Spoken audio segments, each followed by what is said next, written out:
आहे तर त्यांचा सत्कार संजू आता इकडे बाजा दा इकडे बा हा फोटो घ्या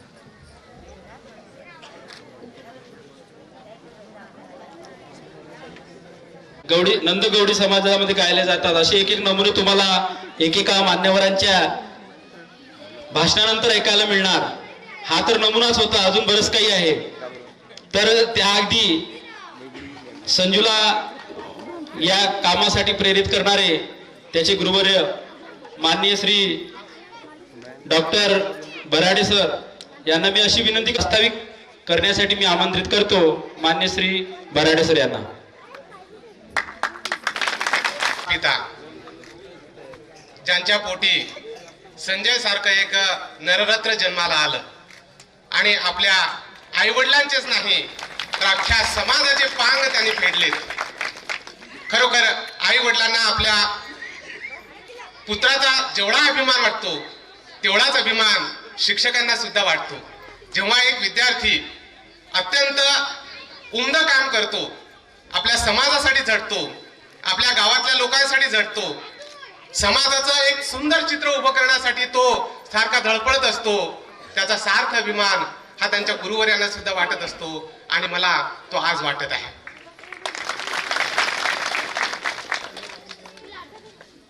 मेळघाटातील नंदगौडी समाजाची लोकसंस्कृती या ग्रंथाचं लेखन संजयनी केलं। खरं म्हणजे त्यांनी फार मोठेपणानं या ठिकाणी जाहीर केलं की या ग्रंथाच्या लेखनामागील प्रेरणा ही बराटे सरांची आहे। परंतु मित्रांनो, तुका म्हणे झरा आहे मूळचाची खरा। जेव्हा झरा हा मूळचाच असतो तेव्हा त्याला कोणी रोखू शकत नाही। तो जिवंत असतो, तो पवित्र असतो, तो निर्मळ असतो। असा हा प्रतिभेचा झरा संजयच्या लेखणीमधून पाझरत गेलेला आहे आणि आज तो या ग्रंथाच्या रूपाने आपल्या समोर प्रस्तुत झालेला आहे।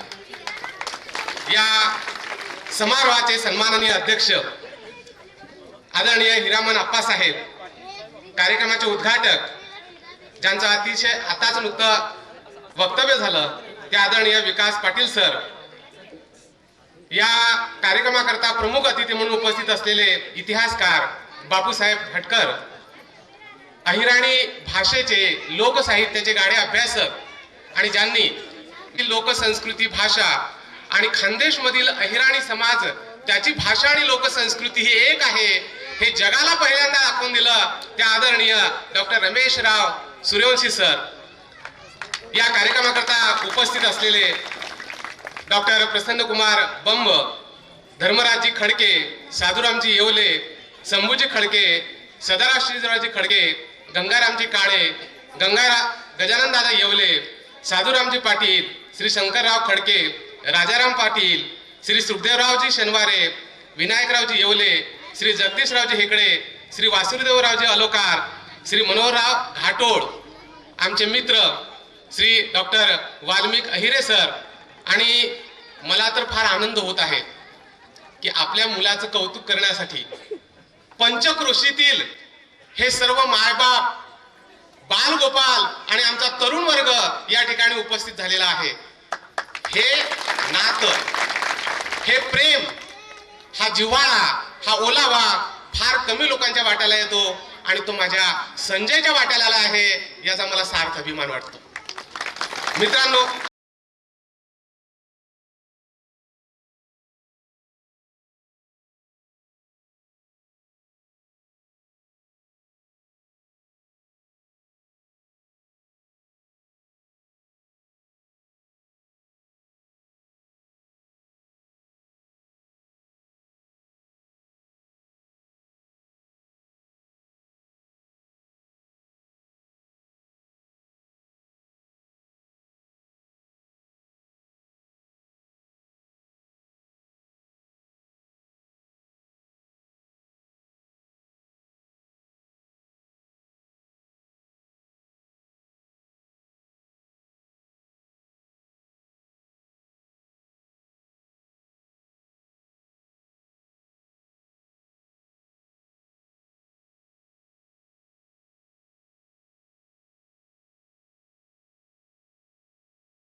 मेळघाटातील गवळी समाज हा आजपर्यंत उपेक्षित होता. आदरणीय काकांनी त्यांच्या गाण्यातून त्यांची वेदना व्यक्त केली होती की 40 वर्षापासून मी शोधत होतो की माझ्या समाजातला एखादा लेखक समोर आला पाहिजे, लिहिलं पाहिजे, माझ्या समाजातलं लोकधन लोकसंचित हे गाण्यांमधून कोणीतरी मांडलं पाहिजे. आज संजयच्या या ग्रंथाच्या रूपानं ते अख्ख्या जगासमोर जाणार आहे. कारण जेव्हा लोकांच्या मुखी असणारं लोकगीत हे दऱ्या कपाऱ्यांमध्ये गायले जाते, खेड्यापाड्यामध्ये गायले जाते, त्यावेळेस तो समाज त्या मौखिक परंपरांचं वहन करणारा असतो. आपली लोकसंस्कृती, आपल्या लोकधारा, आपल्या लोकसभ्यता त्या गाण्यांच्या रूपानं, त्या लोकगीतांच्या माध्यमातून तो गात असतो. परंतु ते सर्व मौखिक साहित्य हे हवेत उडून जाते. ज्या वेळेस ते मौखिक साहित्य शब्दरूप होते, ग्रंथरूप होते, त्यावेळेस त्याला हजारो वर्षाचं संचित प्राप्त होते. आज हा ग्रंथ आपल्या समाजाचं वैभव आहे, आपल्या संस्कृतीचं वैभव आहे. संजूने सांगितलं की जेव्हा संस्कृती जिवंत राहते तेव्हा आपलं लोकसंचित जिवंत राहते, आपली भाषा जिवंत राहते, आपल्या समाजातल्या रीतीभाती, आपल्या समाजातले संस्कार जे या मेळघाटातील गवळी समाजाने अत्यंत प्राणपणाने जपलेले आहेत. मी सूर्यवंशी सरांशी बोलताना नेहमी करता म्हणत असतो की आमच्या मेळघाटातला गवळी समाज इतका सच्शील आहे, इतका प्रामाणिक आहे, इतका न्यायी आहे, इतका सत्यनिष्ठ आहे, निर्व्यसनी आहे आणि आपल्या कौटुंबिक नात्या गोत्यांना अत्यंत प्राणपणाने सांभाळणार आहे.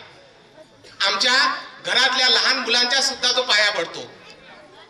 आमच्या बहिणीचा मुलगा हा त्याला देवासमान वाटतो, बहिणीची मुलगी त्याला देवी समान वाटते आणि कितीही वयोवृद्ध माणूस असला तरी त्याच्या पायावर नतमस्तक तो होत असतो. एवढं पावित्र्य या समाजाने जपलेलं आहे. हा समाज या मेळघाटातील दऱ्या कपाऱ्यांमध्ये कोरकू गोंड आदिवासी समाजाच्या सोबत राहिलेला आहे आणि त्या कोरकू गोंड आदिवासी समाज आणि त्यांची जी लोकसंस्कृती अत्यंत चांगल्या रीतीने जपलेली आहे, तीच लोकसंस्कृती, त्या लोकधारा, ती लोकगीत आमच्या महिलांनी, आमच्या पुरुषांनी तेवढ्याच चांगल्या रीतीने जपलेली आहे. जेव्हा मी या मेळघाटामध्ये फिरत होतो, माझा एक प्रकल्प होता आदिवासी लोकसंस्कृतीचं संकलन, आणि जेव्हा मी या निमित्ताने फिरत होतो तेव्हा 2006-07 मधली गोष्ट आहे. आमच्या परतवड्यातले आमचे सन्मित्र पत्रकार श्री अनिल कडू सर हे त्यावेळेस पत्रकारितेवर संशोधन करत होते आणि ते एकदा मला गजानन दादांकडे घेऊन गेले आणि गजानन दादांकडे घेऊन गेल्यानंतर त्यांच्या घरी पहिली बैठक आमची झाली. गजानन दादांनी आपल्या मोहल्ल्यातल्या सर्व काही 8-10 बायकांना त्या ठिकाणी बोलवलं आणि त्यांच्याकडे ती गाणी गाऊन घेतली. ज्यावेळेस आम्ही ते ऐकत होतो त्यावेळेस माझ्या लक्षात आलं की ही गाणी अहिराणी भाषेशी मिळती जुळती आहे. मग आम्ही तिकडे चुरणीला गेलो. वेगवेगळ्या गावांमध्ये गजानन दादा आणि अनिल कडू यांच्यासोबत आम्ही भ्रमण केलं आणि ज्या वेळेस आपल्या लोकांना आम्ही भेटलो त्या वेळेस त्यांची भाषा, त्यांची लोकगीतं, त्यांचं राहणीमान हे जेव्हा आम्ही जोडून निरखलं त्यावेळेस पहिल्यांदा मला हे लक्षात आलं की मेळघाटामध्ये असणारा आपला गवळी समाज हा खानदेशातील अहिराणी भाषेशी आणि त्या लोकसंस्कृतीशी नातं जोडणारा आहे. परंतु अनेक वर्षापासून, हजारो वर्षापासून आम्हाला त्याचं भान नव्हतं, आम्हाला ती माहितीच नव्हती. आम्ही फक्त आमच्या दऱ्या कपाऱ्यांमध्ये आमचं गोधन, हेटी, वेगवेगळ्या शेता शिवारांमध्ये, त्या हेटीमध्ये, दूध दुभत्यामध्ये आम्ही तल्लीन होतो. आमच्या बायका, आमची ज्येष्ठ मंडळी घरादारामध्ये ती लोकगीतं, लोककथा गाण्यामध्ये तल्लीन होते. परंतु आपला हा समाज कुठल्या तरी एका मोठ्या समाजाशी बांधलेला आहे हे पहिल्यांदा पुढे डॉक्टर रमेश सूर्यवंशी सर यांनी लोकांसमोर आणलं.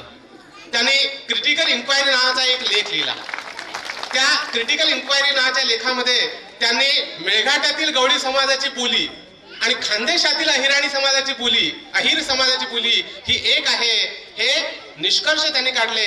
आणि हळूहळू मग आपण मेळघाटातील गवळी समाज आणि खानदेशातील अहिराणी समाज हा कसा एक आहे, त्याचे अनुबंध किती मिळते जुळते आहे, भाषा किती मिळती जुळती आहे ते त्यांनी मांडलं. पुढे बापूसाहेब भटकरांनी सुद्धा तो गवळी, अहिर आणि यादव या 3 शब्दांमधला अनुबंध त्यांच्या मनोगतातून व्यक्त केलेला आहे. मित्रांनो, खरं म्हणजे या संदर्भात भरपूर बोलण्यासारखं आहे. परंतु या ग्रंथाची निर्मिती कशी झाली, हा ग्रंथ निर्माण होत असताना संजय यांनी दऱ्या कपरांमध्ये रात्री बेरात्री लोकांमध्ये जाऊन आर्जव करून विनंत्या करून आपल्या माता भगिनींना आपल्या वडीलधारी लोकांना अतिशय मनापासून विनवण्या करून वेळ प्रसंगी त्याच्या पोटात शिरून हे सर्व लोकसंचित ग्रंथबद्ध केलं, चित्रबद्ध केलं. आज फक्त ग्रंथबद्धच नाही तर या ग्रंथामध्ये जेवढी लोकगीतं आहेत, म्हणी आहेत, उखाणे आहेत, आहाणे आहेत, कूटप्रश्न आहेत, हे सर्वच्या सर्व दृक श्राव्य स्वरूपामध्ये संजय जवळ कायम आहेत. जेव्हा केव्हा मी तर अहिराणी संघटनेच्या संपूर्ण पदाधिकाऱ्यांना सांगेल की हे मेळघाटातलं लोकवैभव ती जगाच्या पातळीवर पोहोचलेला आहे आणि जागतिक पातळीवरून त्याच्याशी संपर्क साधला जातो आहे. साहित्य अकादमी सारख्या मोठमोठ्या चर्चासत्रांमध्ये त्याला वक्ता म्हणून बोलवण्यात येत आहे. पुढचा काळ हा आमच्या संजूचा आहे. संजूला सुद्धा ते सर्व वैभव प्राप्त होईल, कारण संजूने जी मेहनत या पुस्तकामध्ये घेतली आहे ती फार मोठी आहे. संशोधक दृष्टी किती विचक्षण आहे आणि त्याने किती खोलपणे अभ्यास केलेला आहे. त्याने धर्मग्रंथांचा अभ्यास केला, पुराणांचा अभ्यास केला, त्याने गॅझेटियरचा अभ्यास केला, त्याने इतिहास ग्रंथांचा अभ्यास केला, माझ्याशी अनेकदा चर्चा केली, सूर्यवंशी सरांची अनेकदा चर्चा केली, अनेक लोकांच्या भेटीगाठी घेतल्या आणि आपल्या